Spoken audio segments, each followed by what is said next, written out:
is a workers' Brexit, because we keep the high standards workers' rights on annual leave, equal pay, maternity and parental leave and many other things, and we'd be aligned to the single market, safeguarding our economy, our businesses and our jobs.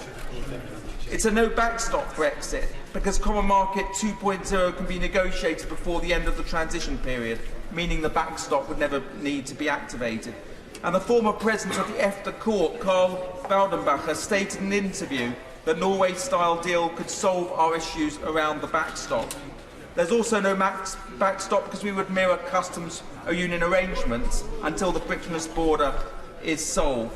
But it's a unifying Brexit. Common Market 2.0 brings together the support of Remainers and Leavers across the parties, from the Honourable Member for Cambourne to the Member for Brigham Gall to the members from Manchester Central and Aberystwyth. King's College London University report about changing attitudes to Brexit shows that the most popular option is a Norway-style deal, and it's gaining traction. Since 2017, support for EFTA has increased to 43%, and among Leave voters, 34% opted for EEA option in 2018, up from 24% in 2017. It's been supported in the past by many principled Eurosceptics. I won't give way because there are a lot of others who need to speak. Just in conclusion, Mr. Speaker, the government said last week that we leave the European Economic Area automatically when we leave the EU. Yet in a January 2017 application for a judicial review of exactly this issue, the government conceded in court at paragraph 16D of its legal submission that the legal position argued by the applicant, Mr. Adrian Yallen, that we do not leave the EEA automatically, but by giving an Article 127 notice was in fact correct. And the government's legal submission states, for the avoidance of doubt, the Secretary does not rely on Article 126 as giving rise to the termination of the EEA agreement. So this is an agreement that can, Common Market 2.0 is a Brexit that can unite the Conservative Party, unite the country, unite Parliament. It's a Brexit that is for everyone. A 2-minute limit now, please. Lucy Powell. Thank you very much, Mr. Speaker, and it's a pleasure to follow my friend, the member for Halfon. He and I actually come at this.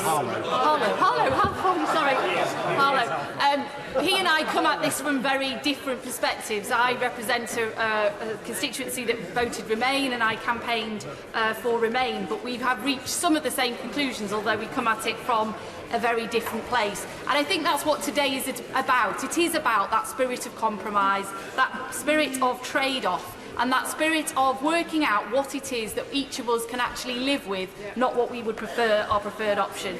I'm going to vote for all the options on the table today, even though I'm sceptical about some of them, because my biggest fear, Mr. Speaker, my absolute biggest fear at this stage is that we are going to be heading for no-deal Brexit on the 12th of April unless this House can come to a view about something that it is for, ideally more than one thing, but at least something that it is for. And I think it's highly unlikely that the EU would give us a longer extension or would even contemplate that if we are still locked in this indecision vortex that we've been locked in for so long. So everything does have its trade-offs, and I think not least when you actually put forward a complex compromise position that has been so carefully put together by my friend, the member for Grantham and Stamford, and others.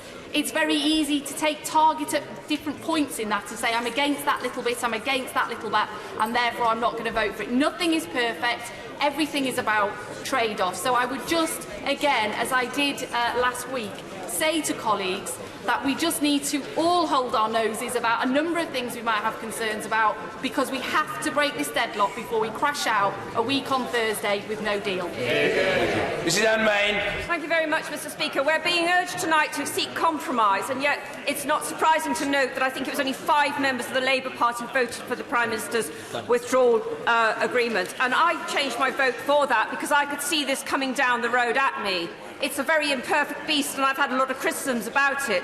But tonight's vote shows you I don't wish to vote for any of the options on the table, but I'm asked to choose one. Well, I chose the Prime Minister's withdrawal agreement, and interestingly, 2 of the votes tonight will require a withdrawal agreement, as the honourable member alluded to. So C and D do not give us freedom of movement. They do not give us control over our immigration. I'm surprised to hear the 2 members who are advocating it talking about brakes That is rather weasel words in my view, and I'm sorry to have to say that, but trying to reassure the SNP that they can have as many people coming over for freedom of movement by reassuring other members of the Labour Party they've got brakes on, that's playing both ends against the middle. The reality will be we will have very unlikely to have control over our migration policy, and if that is what honourable members want, then fine, but I don't think that's what came out in the debates. I am absolutely against a second referendum. I absolutely do not believe that we would be asking the same question for all intents and purposes. It would be a completely different referendum this time around. I don't know how anybody could explain on the doorstep why they chose to ignore the too difficult question of implementing the referendum. And I just would like to read these words to you because I agree with every one of them. 33.5 million people vote to cast the vote, 72% of the electorate, turnout at a level not seen since the 1922 election. No matter which side of the argument won, it was inevitable there'd be people left disappointed. That's the nature of debate, elections and referendums. It's fundamentally undemocratic to argue the process should be rerun because the outcome was not what some people wanted. Arguments of turnout, majority or accuracy or otherwise as statements made throughout the course of the campaign do not invalidate the result. Your words, Mr Speaker, and I agree with every single one of them. As politicians, we practice the art of politics, and the art of politics is the art of compromise. I've sat here now for 4.5 hours, and that is the #1 word. That's the most commonest word that's been used over the past 4.5 hours, is compromise. Because it's through compromise that we get progress. And we've had no progress for nearly 3 years. And I think one of the main reasons behind that is the hubris, the arrogance, and the overconfidence of the Prime Minister and the former Prime Minister and leading Conservatives. And I go back to David Cameron when he decided to call for a referendum. Jean-Claude Juncker said to him, "Why have you done this?" He said, "Don't worry, I can deliver a 66% yes vote." Juncker said to him, "I couldn't get that in Luxembourg." There was hubris by the Prime Minister when she called for the election in 2017, and I'm not criticising her for that. By calling for that election, she allowed me to get back in through the back door. But she thought she was going to get a majority of 160, and she lost her majority. It was said by the Chief Whip today, she should have took cognizance, she should have took recognition of the result of that election. And I think he's a very wise man in saying that, and I congratulate him, a very brave man indeed. But that hubris was practised also by her ministers. Who remembers these quotes? Who remembers these quotes? The Brexit negotiations will take 10 minutes. Peter Lilly. The free trade agreement that we will do with the EU should be one of the easiest in human history. The right honourable member for North Somerset. So the election result was very, very close. She could have reached out across the chamber, across the country. She failed to do so, and that's why we're here today. So I urge all members to vote for compromise tonight. I'm going to be voting for the 4 options put before us, and I ask other members to do so. Mr Speaker, there are huge divisions in our country, and though I voted Remain, I don't support a second referendum or revoking previous decisions because I don't think that that would heal our divisions. But having no deal with our largest trading partner is unacceptable. It brings huge risk to our economy and brings uncertainty on the Irish border. I voted 3 times for the Prime Minister's deal. It's a bespoke deal, and to me it is the best option. But it has failed 3 times. Saying no to everything doesn't work. We need a compromise, and I will support a customs union this evening. That is not the same as the customs union we are in today. You could be in a customs union, but out of the CFP, out of the Common Agricultural Policy, and out of free movement. All of these were big issues in the referendum. Yes, we would follow the same tariffs on goods, but we wouldn't have to follow the same regulation on goods. And on services, the key part of our economy, we would be free to have our own regulations and free to have our own trade deals with other parts of the world. It does not involve handing over our trade policy to Brussels, because a country, Britain's side, would influence Brussels policy, and even Turkey retains its own say on trade sanctions. But, Mr Speaker, fundamentally, the issue here is deliverability. We could be in a customs union, combine that with the withdrawal agreement and deal with it all on the future framework. This could all be done by May the 22nd, and we would not need to have ever extensions or another European election. Anna Soubry. much, Mr Speaker, and it's a pleasure to follow the honourable member for Chelmsford, and there, I suggest, is the real rub of what is going on, or the danger we face tonight if we don't look at what's behind what seems like a lot of sensible compromise, because my real fear is whatever we vote for, unless it's E and G, which I will vote for, then the government will, as the honourable member for Exeter put it in the bag, put forward yet again for another vote the Prime Minister's withdrawal agreement and slip into the political declaration either the Customs Union or the so-called Common Market 2. I won't vote for the Customs Union because it doesn't deliver the frictionless trade that our manufacturing section desperately needs. And my concern about option or motion D is exactly that. And the honourable gentleman says compromise, and I hear exactly what he says, but it wouldn't be in the withdrawal... Order. Thank you. Colleagues, voting forms are available from the vote office and in the division lobbies. Voting, as colleagues will know, is about to start at the end of this statement/announcement and will continue for 30 minutes from the moment it starts. I'll repeat now what I said the other day for the avoidance of doubt and for the sake of clarity. The forms look very similar to deferred division forms, except that they're blue, and they will list the title and letter of the selected motions. The text of the motions is in the order paper. Colleagues, members with surnames from A to K should hand their forms in the I lobby at the relevant desk for their surname, and members with surnames from L to Z should hand in their forms in the No lobby at the relevant desk. As with deferred divisions, members may not, I repeat, members may not vote aye and no to the same motion. If this happens, the vote will not be counted. As with deferred divisions, members may not hand in forms on behalf of other members. Each member must hand in his or her own form. Members with proxy votes in operation will need to get their nominated proxy to hand in their form. A short note is available in the vote office confirming these arrangements. I will announce the results in the chamber as soon as they're ready. Those results will be published in the same way as deferred divisions on the Commons Votes website and app, and in Hansard, showing how each honourable member voted on each motion.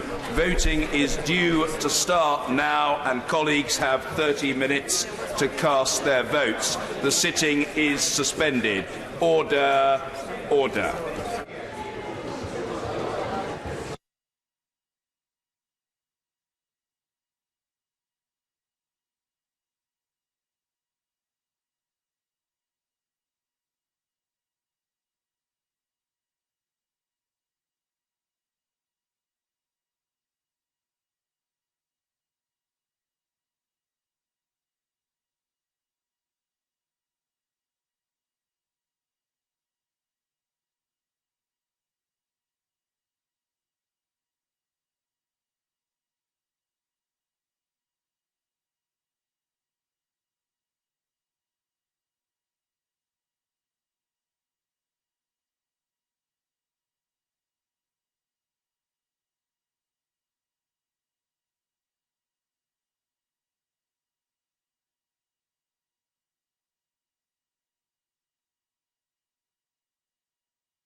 Order. Order. The voting period has now finished. I call the Minister or the Whip on duty to move motion number 3 on exiting the European Union (brackets animals). Close brackets. Not moved. Not moved. Thank you. I call the Whip on duty to move motion number 4 on exiting the European Union (brackets protection of trading interests). Close brackets. Not moved. Not moved. Thank you.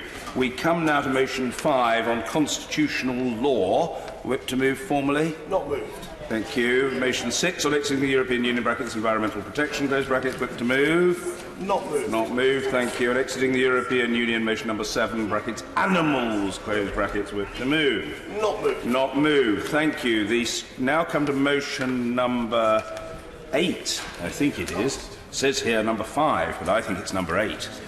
But we didn't have a division on that. Motion number 8, whether it's 8 or otherwise, relating to the Scottish Affairs Committee, Mr. Bill Wiggins. I beg to move. Thank you. The question is as on the order papers. Question is as on the order papers. Members of the opinion say aye. Of the contrary, no. I think the ayes have it. The ayes have it. Order. I will now suspend the House until the outcomes of votes on motions relating to the United Kingdom's withdrawal from and future relationship with the European Union are available. The division bells will be rung 10 minutes before the House resumes. Order. Order.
Order. I can now announce the outcome of the divisions on motions relating to the United Kingdom's withdrawal from and future relationship with the European Union. In respect of Mr Clark's motion C, Customs Union, the ayes were 273, the noes were 276.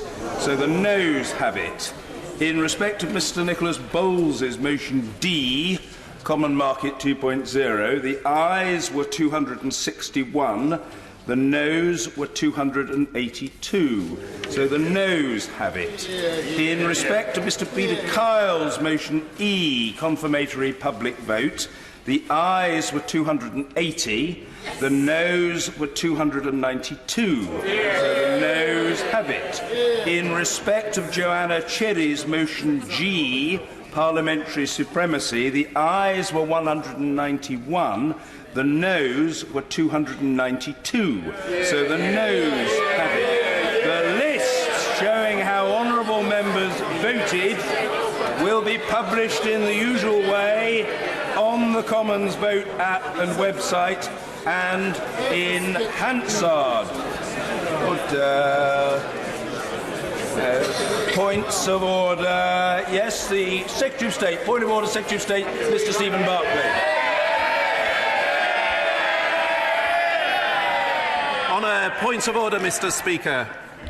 This is now the second time the House has considered a wide variety of options for a way forward. It has once again failed to find a clear majority for any of the options. And yet the result of the House's decision on Friday not to endorse the withdrawal agreement means that the default legal position is that the UK will leave the EU in just 11 days' time.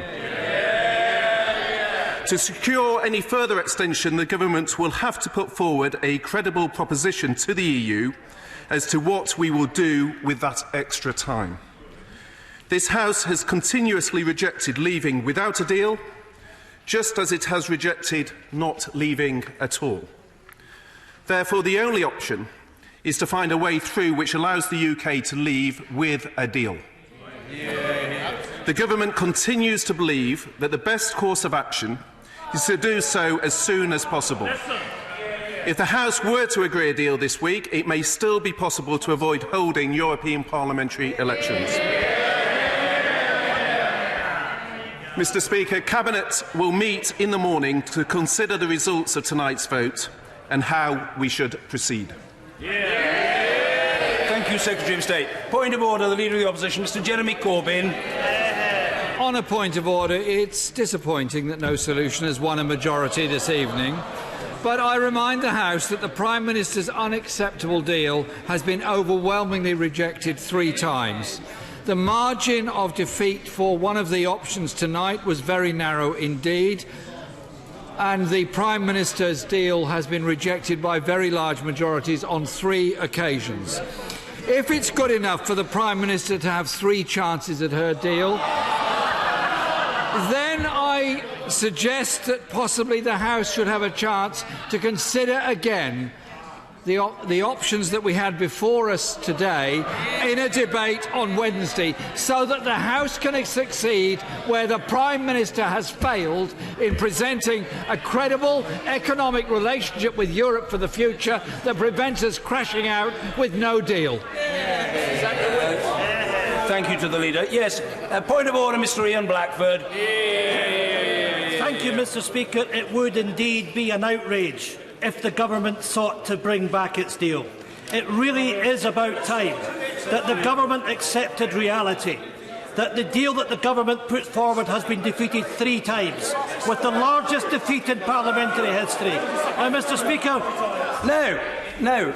The right honourable gentleman is entitled to be heard, and believe me, notwithstanding the shouting from a sedentary position, he will be heard. That's the be-all and end-all of it. It's as simple as that. The right honourable gentleman will be heard. Mr Ian Blackford. Thank you, Mr Speaker. I acknowledge that I'm disappointed that tonight that we haven't won with revoke, with having a people's vote and a single market customs union. But the reality, Mr Speaker, is that these votes on 2 occasions have won by a very small number. and we need to try and see where we can find consensus and work together. But fundamentally, from us that represent seats in Scotland, we voted to remain in the European Union. And tonight, Mr Speaker, a vast majority of Scottish MPs have voted to revoke Article 50. A vast majority of Scottish MPs have voted for a people's vote. A vast majority of Scottish MPs have voted to stay in the single market and customs union. It is crystal clear to us from Scotland that our votes in this House are disrespected. And it's becoming increasingly clear to the people of Scotland that if we want to secure our future as a European nation, then we're going to have to take our own responsibilities. And, Mr Speaker, the case is this. Sovereignty rests with the people of Scotland, not with this House. The day is coming where we will determine our own future, and it will be as an independent country. Thank you. Yes, I'll take a point of order from Mr Nicholas Bowles. On a point of order, Mr Speaker, I have given everything to an attempt to find a compromise that can take this country out of the European Union while maintaining our economic strength and our political cohesion. I accept I have failed.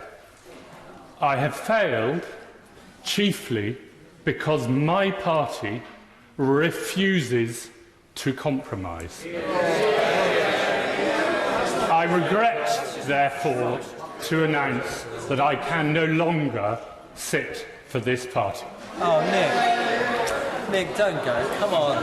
What's that? Honourable gentleman has told the House. Indeed. Of course I shall come to other honourable members. A point of order, Sir Vince Cable. No, Mr Speaker, it is even clearer than it was the last time we had indicative votes that there is one compromise option that has very substantial support. There is the largest number of votes in the House for a people's vote, larger than last time. Is it not possible to combine the two and therefore find a way forward through a consensus? Well, the right honourable gentleman's question is, of course, of a rhetorical character. It invites no response from me, but he's registered his view, upon which I'm sure colleagues will reflect.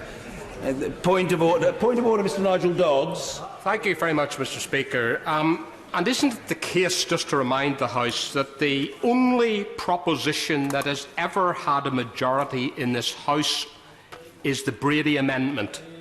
That is a fact. Whatever members may think, whatever they may say, that is the proposition that has had a majority in this House and could allow the withdrawal agreement to go through.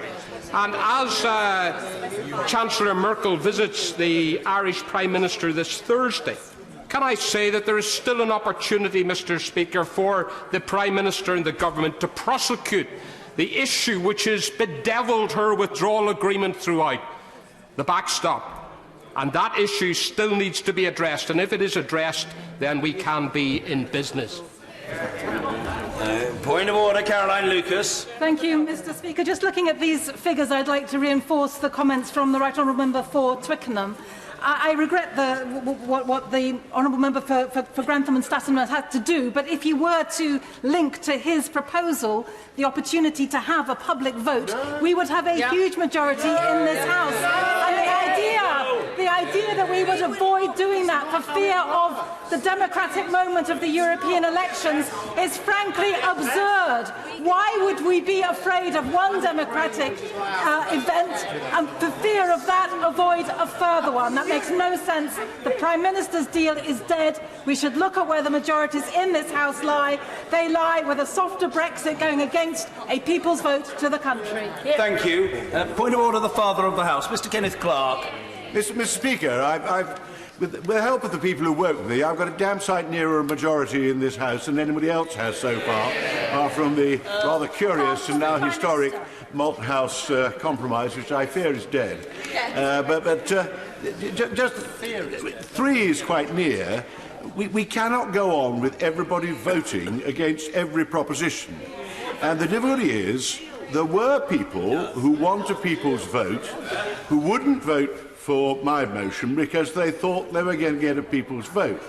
There were people, the Scottish nationalists, who wanted Common Market 2, so wouldn't vote for mine because they wanted Common Market 2.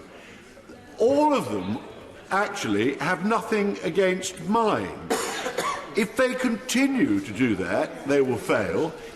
To the Honourable Lady, I would say, if you add the people's vote to a motion like mine, you lose votes all over the place and in the Labour Party. And you lose more than you gain.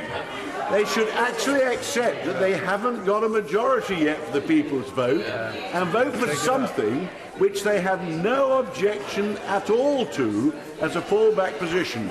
But that, Mr. Speaker, is politics, and I sometimes think that this particular Parliament that I find myself sitting in is not very political at the moment, and it is confounding the general public. Thank you. Point of order, Anna Soubry.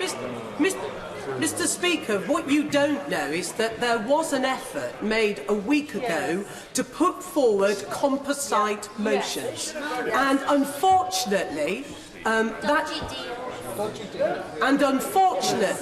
despite the efforts of a number of us, that was resisted. However, as the Father of the House rightly identifies, there is undoubtedly, and that's why it's a three-stage process, a way of getting this together. The Honourable Gentleman would let me just explain. The reason why, as the Father of the House knows, many of us couldn't support the Customs Union was because it didn't have the regulatory alignment, which I must say, the Labour Party, who unfortunately didn't get round to tabling anything today.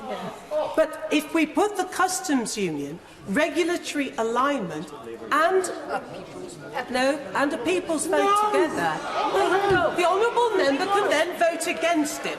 But if you look at the figures, and if I could have the Honourable Gentleman not yelling in my ear, there is every chance on Wednesday we can find a compromise. And Mr. Speaker, the other thing that needs, yes, but it needs to be said, I am very upset, as I'm sure many others are, at the Honourable Member for Stamford and Grantham, who is a fine champion for his community, to making the decision that he has made. But he's wrong, because he has been right to do what he's tried to achieve. And the reason his motion failed was because it didn't have the longevity of being in the withdrawal agreement. And on that basis, again, a compromise does exist that can get a majority. Thank you.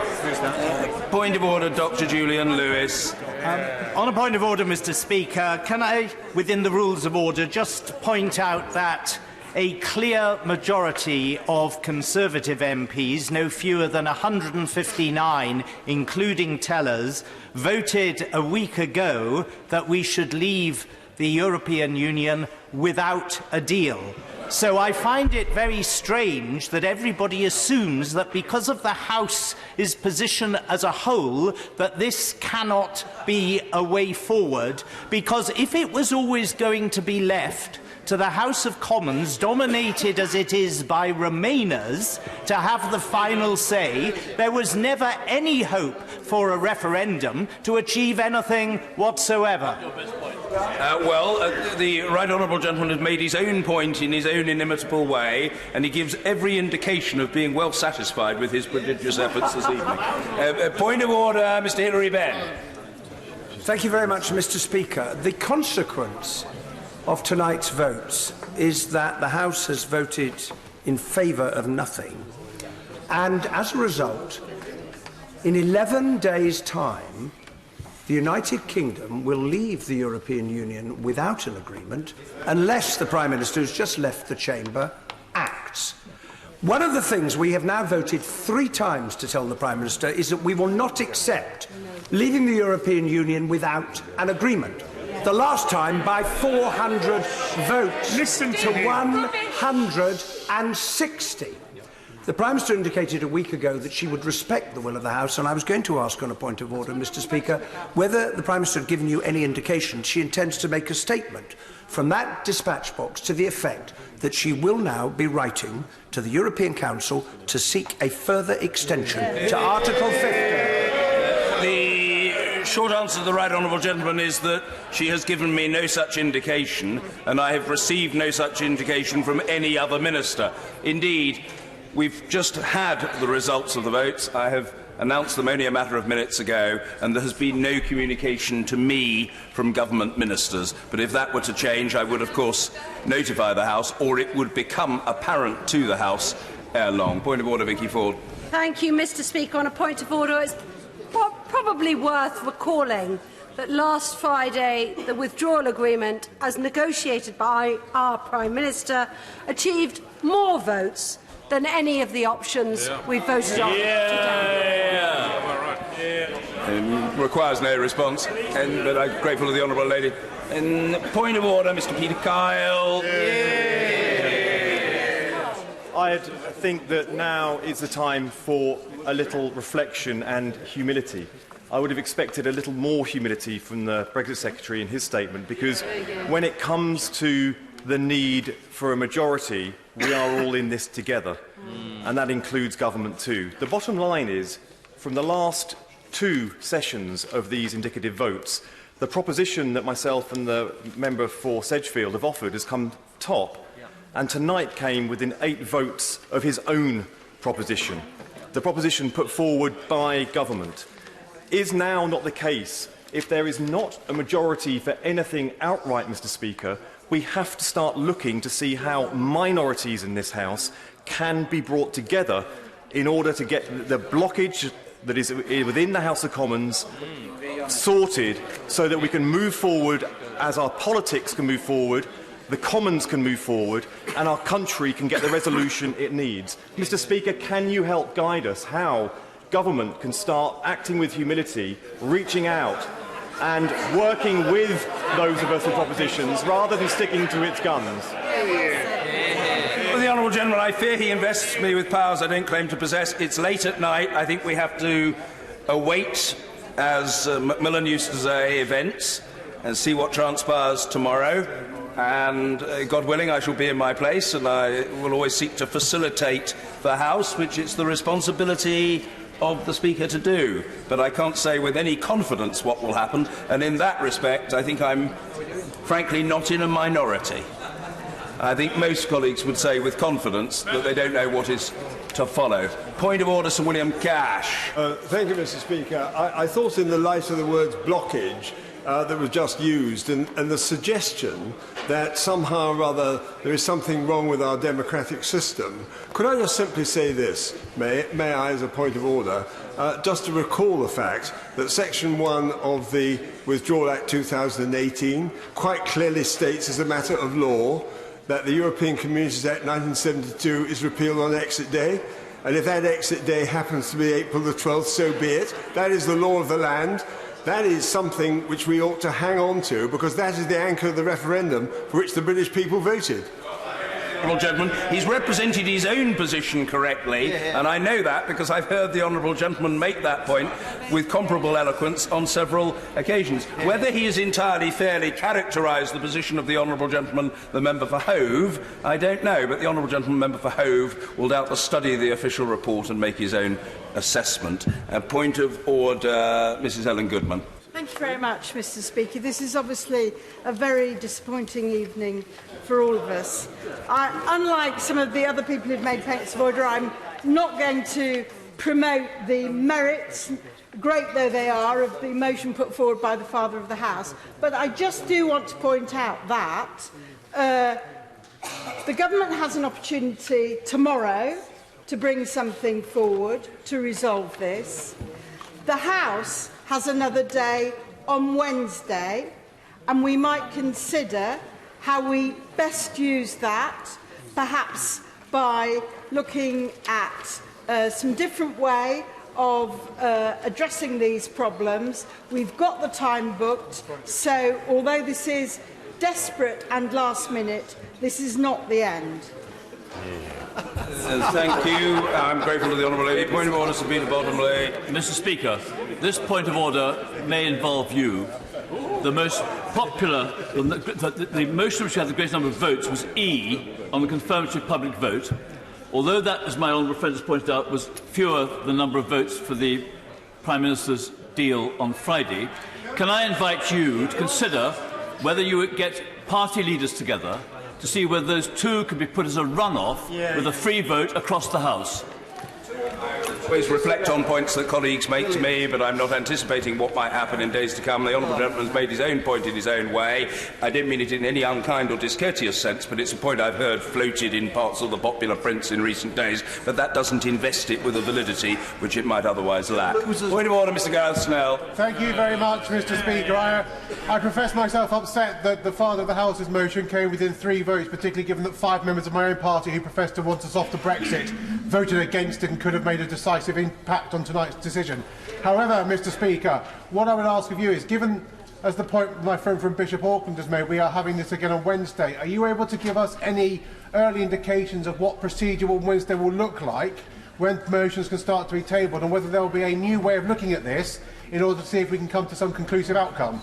I'm grateful to the honourable gentleman. The only early indication that I can give him is that I think it is reasonable, on the basis of what was passed earlier today in the business of the House motion, to suppose that the right honourable gentleman, the member for West Dorset, will be carefully contemplating the intended procedure for Wednesday. Specifically, I think it's reasonable to expect that he will be looking to table a business of the House motion, and from that the honourable gentleman will gather what the right honourable member for West Dorset has in mind. Colleagues will be able to take a view about that. Moreover, just as colleagues have spoken to each other in recent days, bidding for support for particular options, it is open to colleagues to communicate with each other about these matters before Wednesday, and I rather imagine that they will do so. Precisely what procedure is envisaged, I can't say, nor is it self-evident that there can be only one procedure proposed. There may well be a number of alternative ideas circulating in colleagues' minds, and I can't say more than that. We will have to see. Well, there's nothing very significant about that. There's a sort of knowing grunt from somebody on the Treasury bench as though something remarkably significant or suspicious has been said, but neither of those things is so. Point of order, Mr Graham-Jones.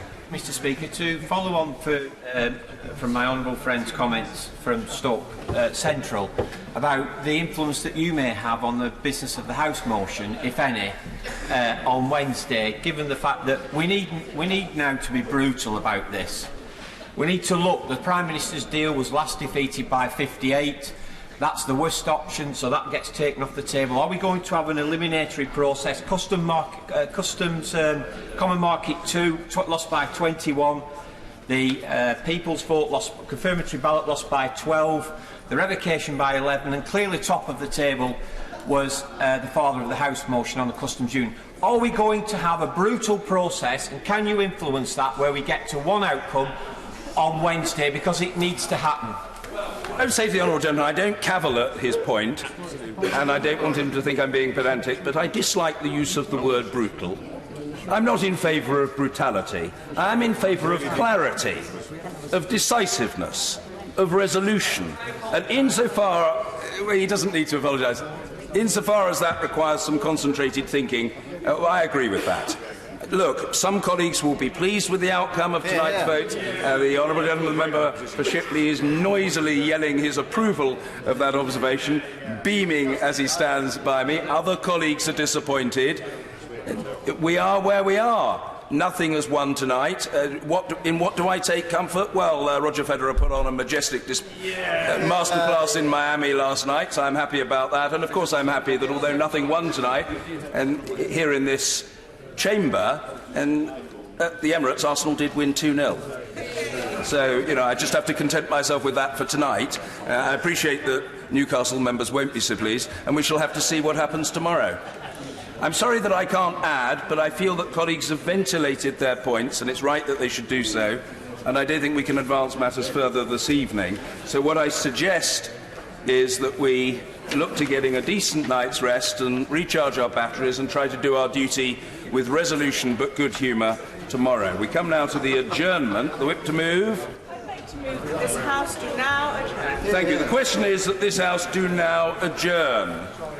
if colleagues who are toddling out of the chamber, including past the member who has the adjournment, can do so quickly and quietly, that would be greatly appreciated. The question is that this House do now adjourn. Liz Twist. Thank you, Mr. Speaker. And I'm very pleased to have secured this adjournment debate tonight on the Bladen Quarry landfill site. It's a matter of great concern to my constituents in the communities surrounding the site. My constituency has more than its fair share of landfill sites, both in the past and more recently with landfill sites either side of the main road from the town of Bladen itself out to the west. So complaints about landfill sites are a constant. In 2016, there was a major incident at one of the sites, Pathhead, where there was a period of months when a heavy sulphurous smell hung over large parts of Ryton and the surrounding area, causing intense concern about the impact on health and seriously affecting residents' ability to enjoy a normal life. Thankfully, that site is now closed and is being restored, but it has left an enduring concern about the effect that landfill sites have on our communities, and in particular on the established former mining community of Stargate and Crook Hill, which are within just a few hundred yards of the site and had to endure odours and other problems throughout its life. But also it affects the Stella area as well. It's in that context that this debate and the concern of my constituents must be understood, Madam Deputy Speaker. So turning to the subject of tonight's debate, Bladen Quarry. Bladen Quarry is a landfill site in the west of my constituency. It's located in the village of Greenside, but is surrounded by the communities of Greenside,